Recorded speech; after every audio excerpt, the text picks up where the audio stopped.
यीशु मसीह ने क्या प्रचार किया? मन फिराओ क्योंकि स्वर्ग का राज्य निकट है। चेलों ने क्या तैयारी कराई? मन फिराओ, स्वर्ग का राज्य निकट है। चिन्ह और चमत्कार तो जब वो चलते थे उनके साथ होते थे और वो वचन को मजबूत करते थे ताकि लोग विश्वास करें। लेकिन प्रभु की जो मेन तैयारी थी वो थी लोगों को स्वर्ग के लिए तैयार करना। और चेलों ने भी सेम चीजें की। इतनी तैयारी थी शुरुआत की कलीसिया की कि लोगों ने अपने घर बार बेच के सब कुछ कलीसिया में दे दिया। और बाइबल में लिखा वो इतने रेडी थे कि उन्होंने कहा कि कोई भी हम ऐसी चीज अपनी जिंदगी में रखेंगे नहीं जिससे हम संसार में उलझ जाएं। इतना अच्छी तरह तैयारी थी उनकी। और अब तो हम एंड के भी एंड टाइम में, अब तो हम बिल्कुल अंतिम दिनों में जी रहे हैं, सालों में नहीं, अंतिम दिनों में जी रहे हैं। और इन दिनों में कलीसिया को तैयार होना, जिसके लिए यीशु मसीह आया, जिस चीज के लिए यीशु ने अपनी जान दी, मैं तैयार हूं। और हमें एक चीज जाननी है। प्रभु कल बात कर रहा था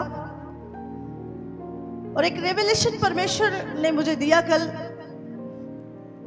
कि कैसे आज शैतान लोगों की लाइफ में काम कर रहा है।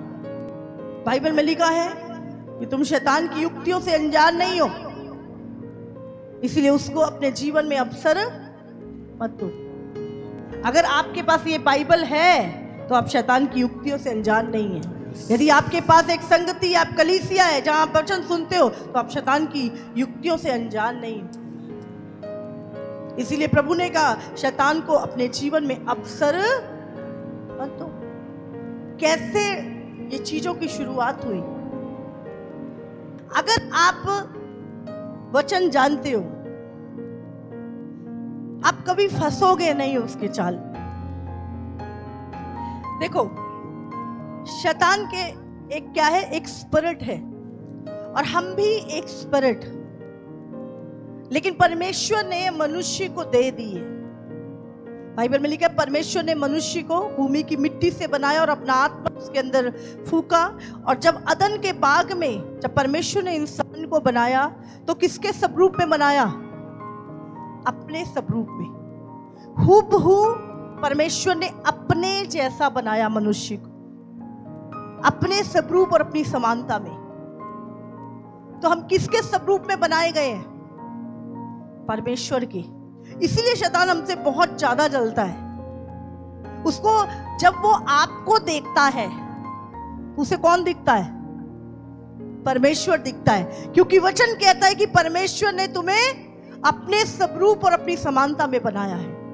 अब जब शैतान ने धरती पर काम करना था तो उसको क्या चाहिए था? क्योंकि ये पूरी पृथ्वी मनुष्य के लिए को दी गई थी, उसको एक शरीर चाहिए था जिसमें से होके वो आदम को गिरा सके। और जब उसने देखा सब चीजें जो प्रभु का भय मानती थी, आराधना करती थी, सब कुछ, उसे सांप नजर आया और उसने देखा ये धूर्त है और उसने उसको बोला मुझे अपना शरीर जिसमें से होके मैं अपना काम कर सकूं। और उसने, सांप ने बोला मुझे क्या मिलेगा? तो शैतान ने वही पुरानी चीज जो शुरू से बोलता आ रहा है कि जैसे परमेश्वर की महिमा होती है, जब मेरी महिमा होगी तो तेरी महिमा भी होगी। लालच, लालच। परमेश्वर ने उसको क्या बोला था कि जिस दिन तू इस पेड़ का फल खाएगा उस दिन तू मर जाएगा। उसके पास आज्ञा थी और परमेश्वर उससे रोज मिलने आता था और आदम परमेश्वर की समानता में बनाया गया था। और पूरी पृथ्वी का, समुंदर का और आकाश का सारा अधिकार आदम के पास था। और जैसे ही उसने क्या किया, विचार डाले। शैतान कभी भी आपसे करवा नहीं सकता, पर क्या करता है? विचार डालता है, काम आप खुद कर लेते हो। और उसने कहा देख कितना सुंदर फल है, देख देखने में भी मनभाऊ है, खाने में भी अच्छा है, और ये करने से तू बुद्धिमान हो जाएगा और तू परमेश्वर से भी बड़ा हो जाएगा।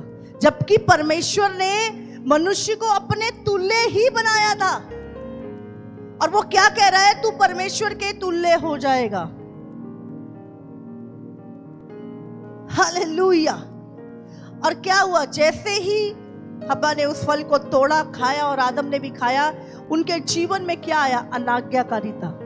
अनाज्ञाकारिता के बाद श्राप, बीमारियां, परमेश्वर से अलगाव, और उसके बाद उनको अदन से बाहर निकाल दिया गया। शैतान सेम ट्रिक का इस्तेमाल करता है आज भी लोगों की लाइफ में आने के लिए। अगर उसको किसी विश्वासी के जीवन में काम करना है तो सीधे नहीं कर सकता। आज हमें याद रखना। और क्या हुआ उसके बाद? उसके बाद शैतान कहां आ गया? मनुष्य के अंदर। मनुष्य का जो के ऊपर अधिकार अब किसका है? शैतान का। और वो परमेश्वर से बहुत दूर हो गया। और हम जब बाइबल पढ़ते हैं, कैसे शैतान ने निम्रोद को भरमाया, कैसे मनुष्य की पुत्रियों के साथ व्यभिचार किया और दानव पैदा हुए दुनिया में। पूरी मानव जाति को उसने अपने कंट्रोल में कर लिया और आदम भरमा दिया गया। पूरी मानव जाति अब किसके कंट्रोल में है? शैतान की। लेकिन जब प्रभु यीशु मसीह संसार में आया, उसने क्या किया? पूरी मानव जाति एक तरफ जो शैतान के कंट्रोल में थी, लेकिन यीशु मसीह जो पवित्र कुंवारी से पैदा हुआ, जो परमेश्वर से पैदा हुआ, पवित्र आत्मा के द्वारा पैदा, उसके ऊपर, उसके अंदर जीवन था और वो परमेश्वर का पुत्र था। और उसने वो सारी सजाएं जो अनाज्ञाकारिता का दंड था, बाइबल में लिखा पाप की मजदूरी मौत है, वो सारा दंड मनुष्य का अपने शरीर पे लिया। वो क्रूस पे मारा गया, गाड़ा गया और तीसरे दिन मुर्दों में से जी उठा। और जैसे ही वो पाप किसके थे? हमारे। वो सजा किसकी थी? हमारी। और जब हम यीशु मसीह क्रूस पे गया तो हम भी कहां थे? यीशु के अंदर। और जब यीशु जी उठा तो हम सब भी यीशु के साथ जी उठे। हालेलुया। इसीलिए प्रभु कहता है कि अब जो मसीह में है वो नई सृष्टि है। हालेलुया। अब जो मसीह में है वो नई सृष्टि है। बाकी का सारा संसार अभी भी उस दुष्ट के वश में पड़ा है। बाइबल में लिखा है संसार उस दुष्ट के वश में पड़ा है, लेकिन जो मसीह में आ चुका है वो नई सृष्टि है। उसके ऊपर से जो शैतान का अधिकार था वो पूरी तरह टूट चुका है। अब फिर से हम उसी परमेश्वर की समानता में, वही अधिकार, वही जीवन जो अदन में हमारा था, हमें वापस मिल चुका है। हालेलुया। अब अगर शैतान ने काम करना है तो प्रभु ने काम करना है तो किसके द्वारा करेगा? बोलो। परमेश्वर ने अगर कोई काम धरती पर करना है तो किसके द्वारा करता है? वो मनुष्य के द्वारा, अपने बेटे और बेटियों के द्वारा। अब शैतान ने काम करना है, किसके द्वारा करेगा? जो उस दुष्ट के वश में पड़े हैं। और आज भी संसार क्या लालच देता है मसीहों को? देखो कितना अच्छा है संसार, देखो पाप में कितना मजा है, देखो ये चीजें कितना वो है। आज भी संसार मसीहों को क्या दिखा रहा है? लालच। इफिसियों 4:27 से लिखा है, और ना शैतान को अवसर दो। हालेलुया। शैतान को अपने जीवन में आने का अवसर कौन देता है? हम खुद। कौन देता है? हम खुद देते हैं। इसीलिए परमेश्वर क्या कह रहा है? और ना शैतान को अवसर दो। कि वो तुम्हारे जीवन को आके खराब करे, तुम्हारी लाइफ को अपने कंट्रोल में ले, उसको अवसर ना दो अपने जीवन में आने का।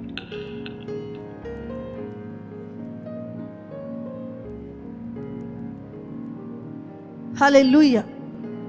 देखो, तुम्हारी आत्मा का नया जन्म हो चुका है। हमेशा बताती हूँ, शरीर हमें उस दिन नया स्वर्गीय देह मिल जाएगी, लेकिन अभी भी पवित्र आत्मा का मंदिर है हमारा शरीर। प्रभु ने एक चीज बोली, सबसे अधिक रक्षा किसकी करनी है? सबसे ज्यादा काम शैतान कहां करता है? मन में। प्रभु ने कहा सबसे अधिक अपने मन की रक्षा कर, क्योंकि जीवन का मूल स्रोत वही है। और मन में क्या है? भावनाएं, क्रोध, बुरा मानना, अच्छा फील होना, बुरा फील होना, दुख फील होना, ये सारी क्या है? ये भावनाएं जो हैं, ये प्राणों में है, मन में है हमारे। और इन्हीं चीजों को शैतान क्या करता है? इस्तेमाल करता है। जब यीशु मसीह को भूख लगी थी, शैतान ने इस्तेमाल करने की कोशिश की? नहीं करी। तू तो परमेश्वर का पुत्र है, इस रोटियों को, पत्थरों को कह दे रोटियां बन जाएं।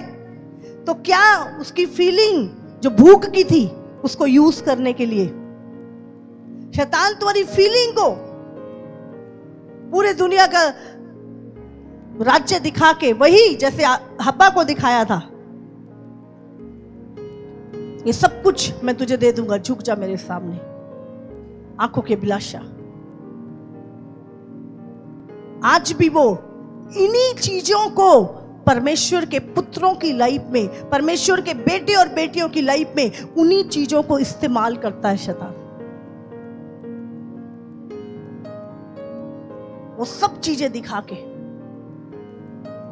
उसने कहा नहीं, तू केवल अपने प्रभु और परमेश्वर को प्रणाम कर। वचन जानता था,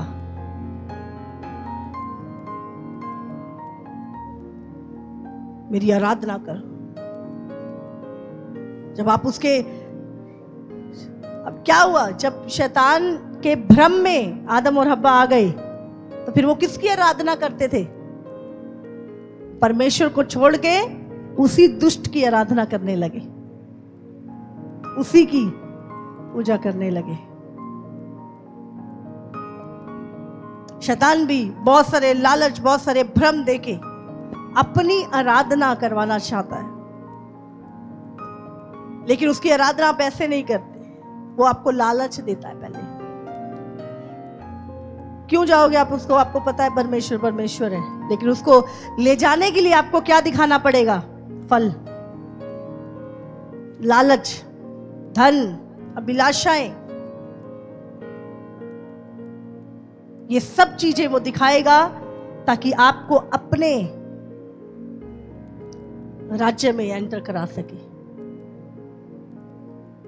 हालेलुया। वो बदला नहीं है, उसकी युक्तियां बदली नहीं है, वो वही पुराना सांप है, वही सोच है उसकी। लेकिन अब हम मसीह में नई सृष्टि है।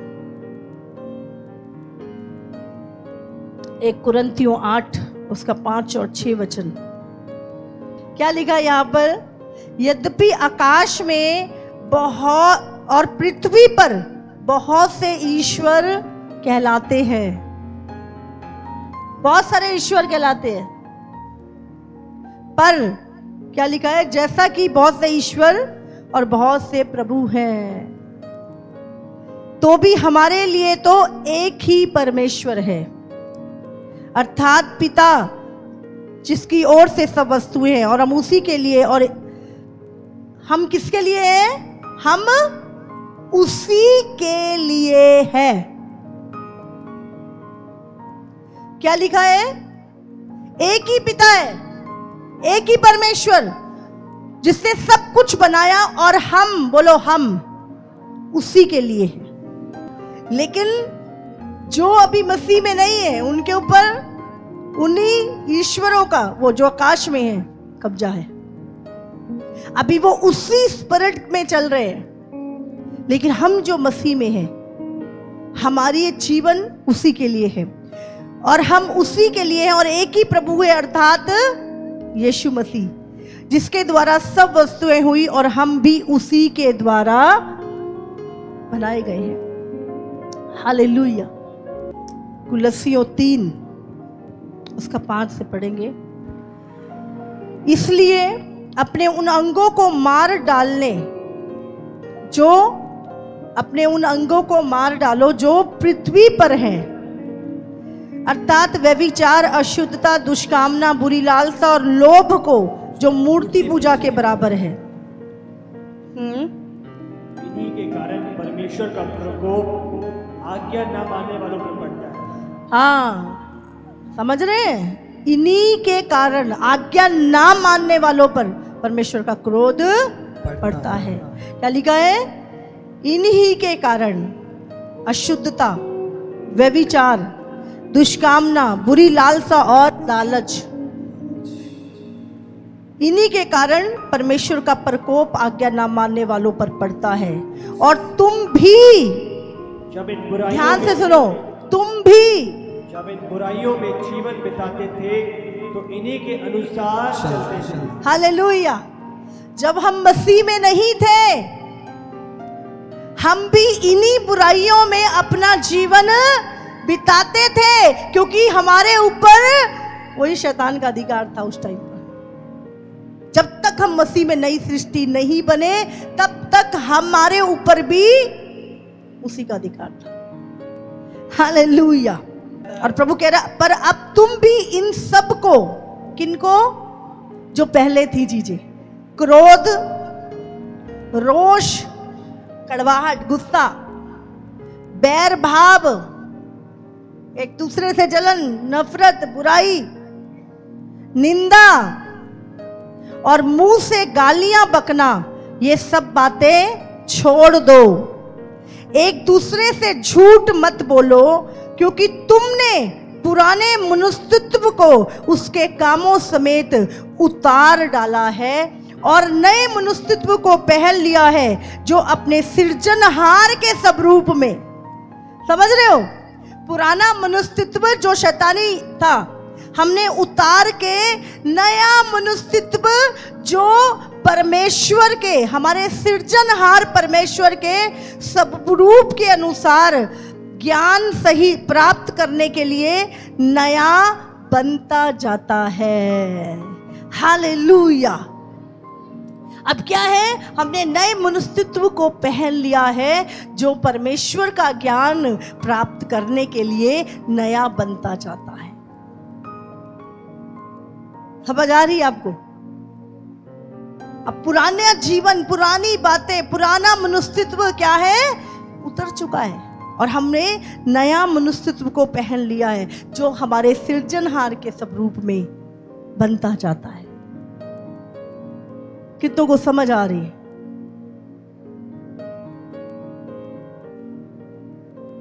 एक वचन और निकालेंगे, इफिसियों 5 उसका 6 से 9। क्योंकि तुम ये कोई तुम्हें व्यर्थ बातों से धोखा ना दे। हाँ, शैतान कैसे धोखा देता है? हब्बा को कैसे धोखा दिया था?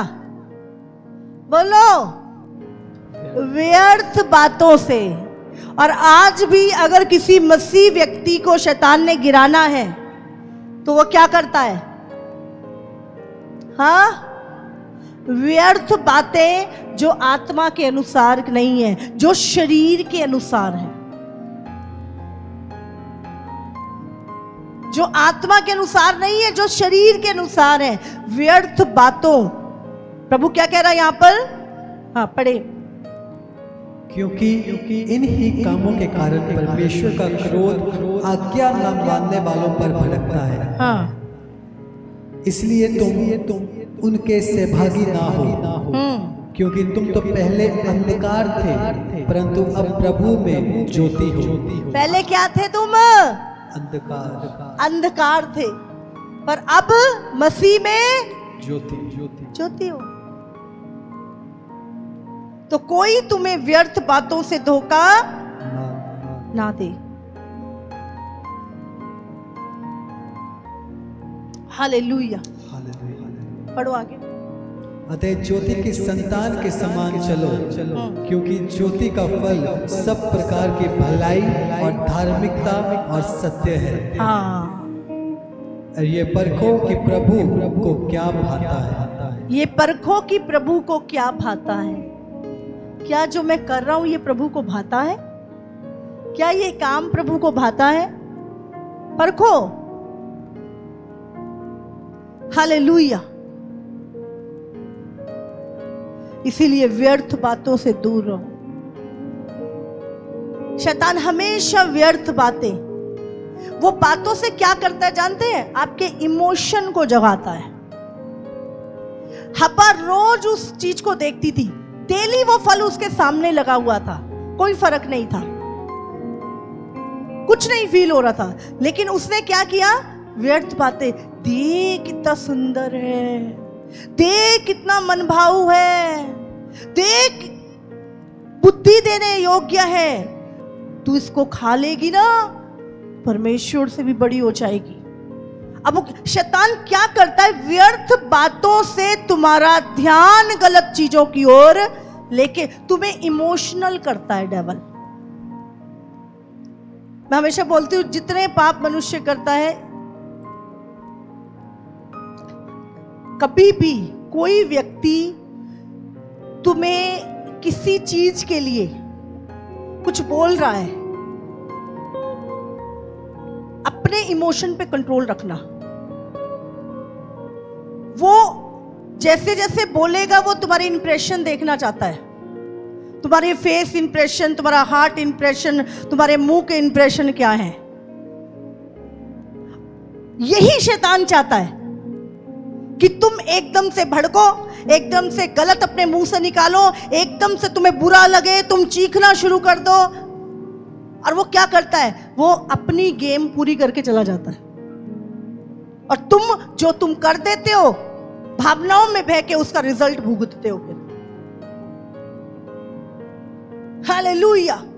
तो जब भी कोई ऐसी चीजें, अपने आप को उत्तेजित मत करो, अपनी आत्मा के फलों को स्ट्रॉन्ग करो उस समय पे। अपनी शांति को गंवाने मत दो किसी को। कोई आया और आपके साथ गेम खेल के चला गया, फलाना तेरे बारे में ये बोल रहा था, ऐसा थोड़ा नहीं होना चाहिए, ऐसा ये तो गलत है, ये तो सही है। वो शैतान क्या करता है? दूसरे के शरीर में से होकर तुम्हारे चीजों को क्या करता है? छेड़छाड़ करता है। इसलिए प्रभु ने कहा चौकस रहो, क्या सुनते हो? और ये समय तो बहुत ज्यादा डेंजर आ चुका है इस समय पे, और जो चुने हुए हैं और खड़े हैं सबसे ज्यादा उनके ऊपर। आप 1 साल से खड़े, 5 साल से खड़े, 10 साल से खड़े हैं, और अब जब आप उठाए जाने वाले, उससे पहले शैतान ऐसा झटका लगाएगा, कोशिश करेगा कि पूरी तरह तुम्हें डिस्ट्रॉय कर दे। इसलिए प्रभु ने कहा चौकस रहो, अंत के दिनों में चुने हुए भी भरमाए जाएंगे। और जो कहता मैं तो स्थिर हूं, मैं तो गिर ही नहीं सकता,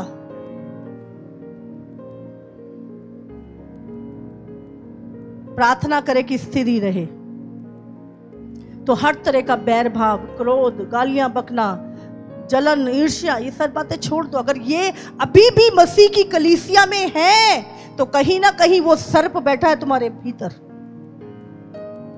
और वो ना केवल तुम्हें डसेगा, तुम्हारे द्वारा मसीह की देह को भी डसने की कोशिश करेगा।